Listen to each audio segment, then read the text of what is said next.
Hey, I'm Ryan. I'm one of the team leaders and master's program head at Bunjang Branch. This is my vlog for C2 Eagle Lesson 6.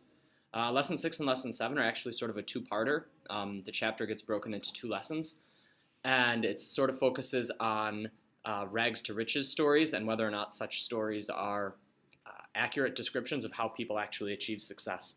So what I'm going to do is actually have sort of a culmination where in week 7, the kids are going to be finishing their big project, and they're going to be starting it in week 6.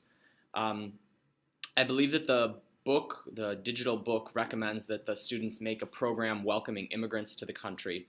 That's not a terrible idea. I might end up using that as sort of the personal project, like as a little warm-up project at the beginning of class. But the bigger project I'm going to have them focus on is they're going to have to do research for homework, and they're going to get started on the research in the third hour of Lesson 6, research on a day in the life of a student in some other country, anything other than Korea. Although the more you can slant the countries towards like developing countries or third world countries will be better, because the goal is to sort of get them to understand how an environment, especially an environment when you're very young, can shape you later on or give you advantages or disadvantages that other people don't have. And all of our students come from very, very privileged backgrounds in comparatively a very privileged country. So this is something that a lot of them probably won't be able to understand at first. So that's what I'm going to do. We're going to start off by just talking about what is rags to riches. I'm going to show them some examples of like fairy tales and stuff. They all know that. Ask them why people like rags to riches stories. What is it that makes people enjoy hearing them or enjoy reading about them? And then I'm going to start to show them a lot of information about other education systems. So you can look at, if anybody taught C2 Birdie last term, they had a chart with like international test scores that ranked China as first, and then Finland, and then South Korea, that kind of stuff. I'm also going to give them an example of a day in the life of a typical, Guatemalan elementary school student. And I'm going to have them try to brainstorm individually a list of all the things they have that a kid in Guatemala or whatever country I choose doesn't have.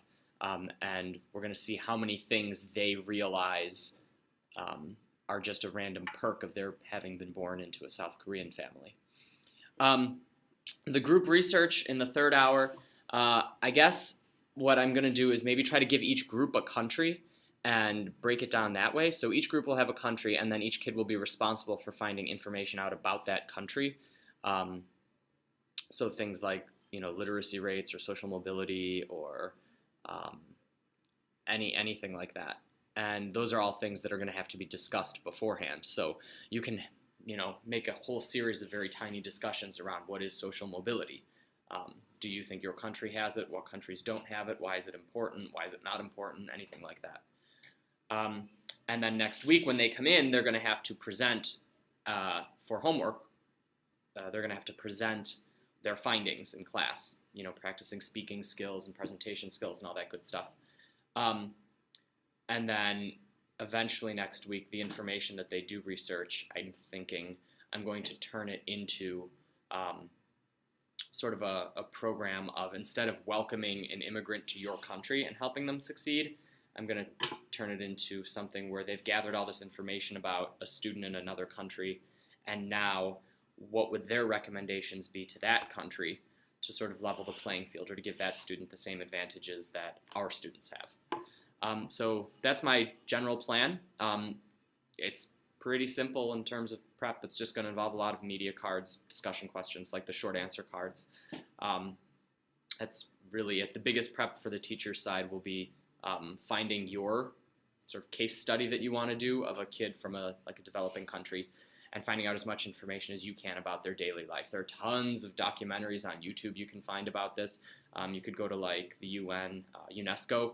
You can look up different statistics and literacy rates and things in different countries. You can look up on Wikipedia. They have lists of which countries produce the most billionaires. All that stuff is really easy to look up, and that's where most of the prep will come in for me. So I'll post another video to let you know how it goes, and good luck.